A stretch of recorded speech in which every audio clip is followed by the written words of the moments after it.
बच्चों, आज अपन भूगोल विषय लेंगे। मैं उम्मीद करती हूँ कि आप लोगों ने किताब खरीद लिया होगा अब तक और अपना सिलेबस भी देख लिया होगा। अपना पोर्शन इस बार अपने बच्चों 9 लेसन है।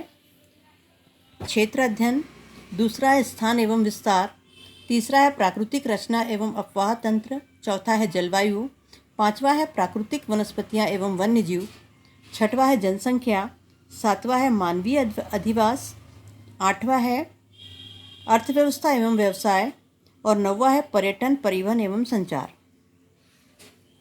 पहला पाठ है अपना क्षेत्र अध्ययन। क्षेत्र अध्ययन क्या है ये बच्चे आप जानते हैं। हमने ये पाठ को 8वीं में भी पढ़ा है और ये 10वीं में ये विस्तृत रूप में है। 8वीं में इसका थोड़ा सा इंट्रोडक्शन था, 9वीं क्लास में ये नहीं था क्षेत्र अध्ययन।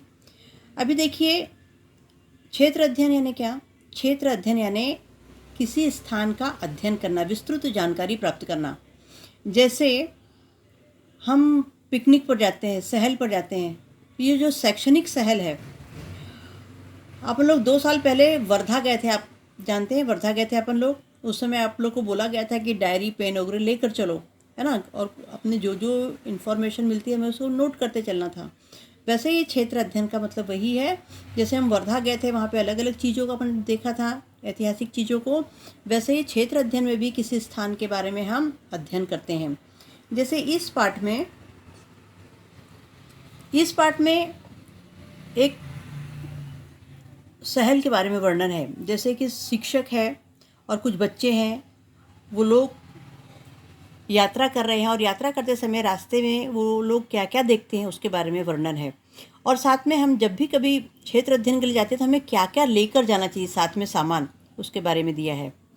मैं पहली लाइन पढ़ के बता रही हूँ आपको। राहुल की कक्षा के सभी विद्यार्थी और विद्यालय के सभी अध्यापक उस्मानाबाद जिले के नलदुर्ग से रायगढ़ जिले के अलीबाग की ओर क्षेत्र अध्ययन हेतु निकले हैं। इस यात्रा के लिए विद्यालय ने राज्य परिवहन निगम एसटी बस की व्यवस्था ली है। इस क्षेत्र अध्ययन हेतु राहुल और उसके मित्रों ने अध्यापकों के निर्देशों के अनुसार नियोजन किया है। हम जानेंगे कि नलदुर्ग से अलीबाग की यात्रा के दौरान भू आकृतियों, मृदा, वनस्पतियों और अधिवासों में दिखाई देने वाले अंतर का अनुभव छात्र किस प्रकार ले रहे हैं। विद्यार्थियों और अध्यापकों के बीच हो रहे वार्तालाप पढ़िए। इसमें बच्चों संवाद दिए हैं टीचरों के और बच्चे जो गए हैं ट्रिप में उनके। और यहाँ पर एक नक्शा दिया हुआ है क्षेत्र अध्ययन का मार्ग, कि वो कहाँ से कहाँ तक गए थे। नलदुर्ग से अलीबाग, ये मानचित्र को भी आप ध्यान से देखेंगे और मैं जब प्रश्न पूछूंगी तब आप मुझे इसके छोटे छोटे प्रश्नों के उत्तर देंगे। और उसके साथ नीचे वाली आकृति में देखो, डायग्राम में व्यक्तिगत सामग्री और परिचय पत्र के अतिरिक्त क्षेत्र अध्ययन हेतु विद्यार्थियों ने निम्नलिखित सामग्री ली है। इसमें सबसे पहले है दूरबीन है, कैमरा है, हैट है, वॉच है, फर्स्ट एड है, डायरी है, पेन है, बैग है, उसमें कुछ सामान, कुछ कपड़े और साथ में मानचित्र और मापन पट्टी, वाटर बॉटल, टिफ़िन, ये चीज़ें लेकर यात्रा करना है, इसमें बताया है।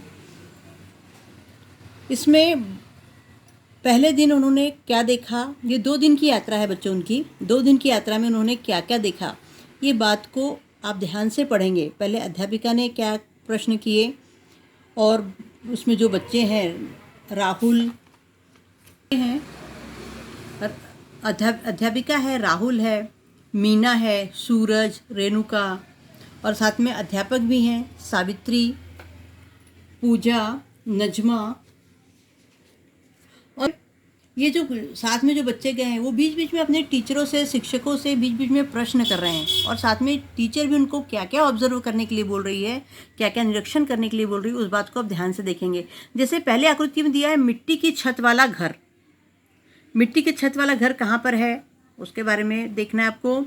दूसरी आकृति में है क्षेत्र अध्ययन के दौरान निरंतर किन किन बातों का ध्यान रखेंगे। हम क्षेत्र अध्ययन के लिए जब जा रहे हैं तो हमें कौन कौन सी बातों पर ध्यान देना है। तीसरा है शुष्क क्षेत्र की वनस्पति, यानी जहाँ पर शुष्क है, जहाँ पर बारिश नहीं है, ऐसे सूखे प्रदेश में कौन कौन सी वनस्पति है उसके बारे में आप मुझे उसके बारे में पढ़ के बताएंगे। लकड़ी और मिट्टी से बने घरों के बारे में अधिक जानकारी प्राप्त कीजिए। मिट्टी के घर और लकड़ी से बने घर कहाँ पर ज़्यादा है इसके बारे में आप थोड़ा देखेंगे। और खेती के बारे में दिया है दलहन की खेती। दलहन की खेती एवं कम वृष्टि का सहसंबंध जोड़िए। वृष्टि और खेती में क्या वहाँ पर वृष्टि यानी वर्षा, वर्षा से उस खेती पर क्या परिणाम हो रहा है वो अपन देखेंगे। उसी प्रकार गन्ने का खेत कहाँ पर, किस मार्ग में उन्हें गन्ने का खेत मिला था। बहुउद्देशीय परियोजना के विषय की अधिक जानकारी हमें कहाँ पर मिल रही थी, जैसे उजनी बांध का जलाशय किस नदी पर बना हुआ है, इस बात को भी आप अंडरलाइन करेंगे, ध्यान रखेंगे। और जब मैं प्रश्न पूछूंगी तो मुझे इस बातों की छोटी छोटी बातों का आप उत्तर देंगे। उजनी बांध का जलाशय कहाँ पर है, किस मार्ग में बना हुआ है और किस नदी पर बना हुआ है। पक्षियों को ऊंचाई से नीचे का भूभाग कैसा दिखता है, इस बात को भी आप अच्छे से पढ़ेंगे। महाराष्ट्र का पठार किससे बना हुआ है, यहाँ मुख्यतः कौन सी चट्टानें पाई जाती हैं।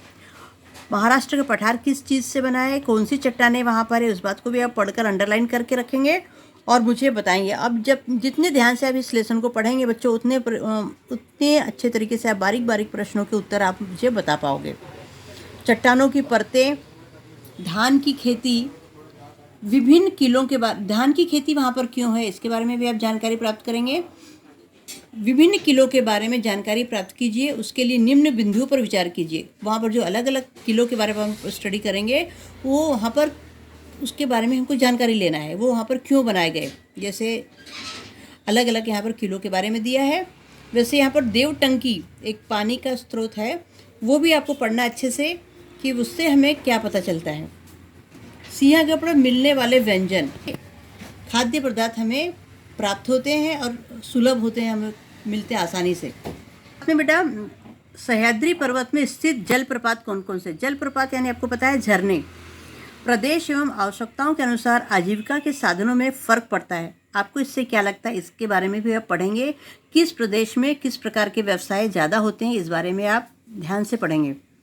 यह क्षेत्र अध्ययन किस कालावधि के दरम्यान हुआ होगा, इसका अंदाज़ा लगाइए। ये क्षेत्र अध्ययन, ये सहल जो बच्चे गए थे पिकनिक पर, ये किस सीजन में गए होंगे, इसके बारे में भी आप अच्छे से पढ़ेंगे। ये संवाद तो आप अच्छे तरीके से उसके आंसर दे पाओगे। सागौन के वृक्ष कहाँ पर हैं और देवराई संकल्पना क्या है, इसके बारे में भी आप जानकारी लेंगे। और कुलाबा का किला, सागरीय तट पर जाते समय कौन कौन सी सावधानियाँ बरतनी चाहिए।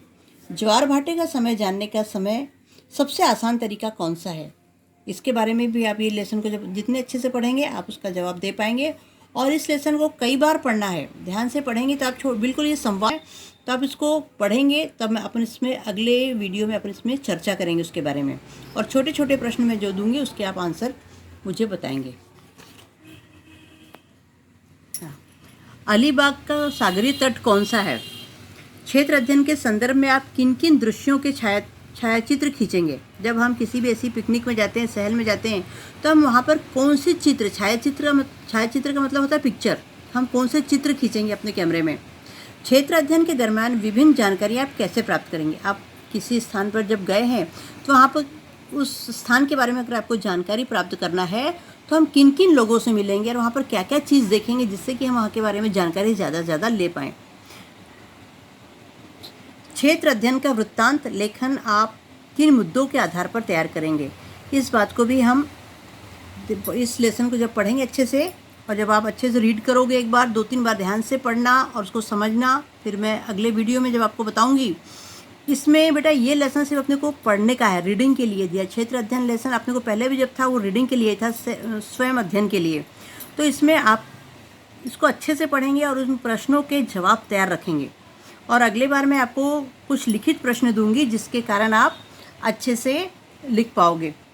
और बच्चों इसमें 3-4 क्वेश्चन ही है जो बहुत इंपॉर्टेंट होते हैं, उस पर मैं चर्चा करूंगी अगले विषय में। और जब तक आप इसको अच्छे से रीड करिए और अगले वीडियो में मैं फिर से आपसे इसी विषय के बारे में आपसे चर्चा करूंगी और आपको छोटे छोटे प्रश्न दूंगी जिससे कि आप उसे लिखकर मुझे आंसर रिप्लाई करेंगे। धन्यवाद।